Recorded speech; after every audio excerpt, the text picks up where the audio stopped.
6 মে নির্বাচনের ফলাফল বেরোনোর ঠিক দুদিন পরই মধ্যমগ্রামে গুলি করে খুন করা হয় শুভেন্দু অধিকারীর ছায়াসঙ্গী চন্দ্রনাথ রথকে।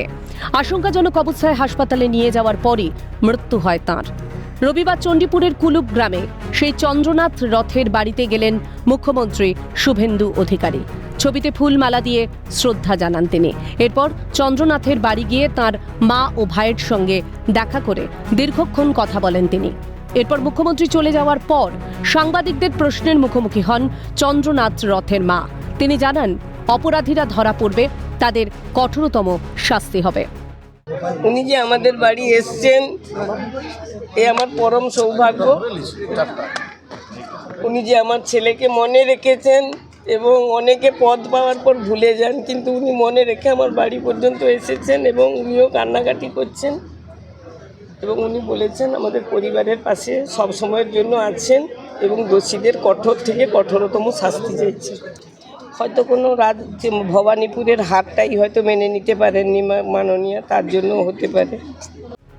এরই পাশাপাশি চন্দ্রনাথ রথের মায়ের অনুমান, মাননীয়ার ভবানীপুরের হারের কারণে হয়তো আমার ছেলেকে হারাতে হলো। হয়তো কোনো ভবানীপুরের হারটাই হয়তো মেনে নিতে পারেননি মাননীয়া, তার জন্য হতে পারে। দেখুন দাদা আজকে মুখ্যমন্ত্রী কিন্তু চন্দ্রদার বাড়ির সঙ্গে দাদার একটা আত্মীয়ের সম্পর্ক। উনি আজকে এসেছিলেন এবং উনি আমাদের মাসিমাকে কথাও দিয়েছেন, যারা এই খুনের সঙ্গে যুক্ত তাদের কঠোরতম কঠোর শাস্তি হবে। তদন্ত চলছে এবং আগামী দিনে উনি এই পরিবারের পাশে সবসময় থাকবে। শুধু এই পরিবারের পাশে নয়, চন্দ্রদার যে একটা আশা আকাঙ্ক্ষা ছিল চণ্ডীপুর বিধানসভাকে নতুনভাবে ঢেলে সাজানো, সেটা উনি আশ্বাস দিয়ে গেছেন। চণ্ডীপুরের উপরে কলেজ থেকে শুরু করে অন্যান্য কাজও হবে এবং মাসিমা আমাদের এমএলএ সাহেব এবং আমাদেরকে দায়িত্ব দিয়েছেন, আমরা সেভাবেই করব। শুভেন্দু অধিকারী কি বললেন, তিনিও জানিয়ে গেছেন যে পাশে থাকার বার্তা দিয়েছেন এবং চন্দ্রনাথের যে এই চণ্ডীপুর বিধানসভাকে নিয়ে তার যে স্বপ্ন ছিল, যেসব কাজ আগামী দিনে মানুষের স্বার্থে করার দরকার রয়েছে, সেই কাজগুলো যত তাড়াতাড়ি সম্ভব তিনি সম্পন্ন করবেন বলে এমনটাও জানিয়েছেন।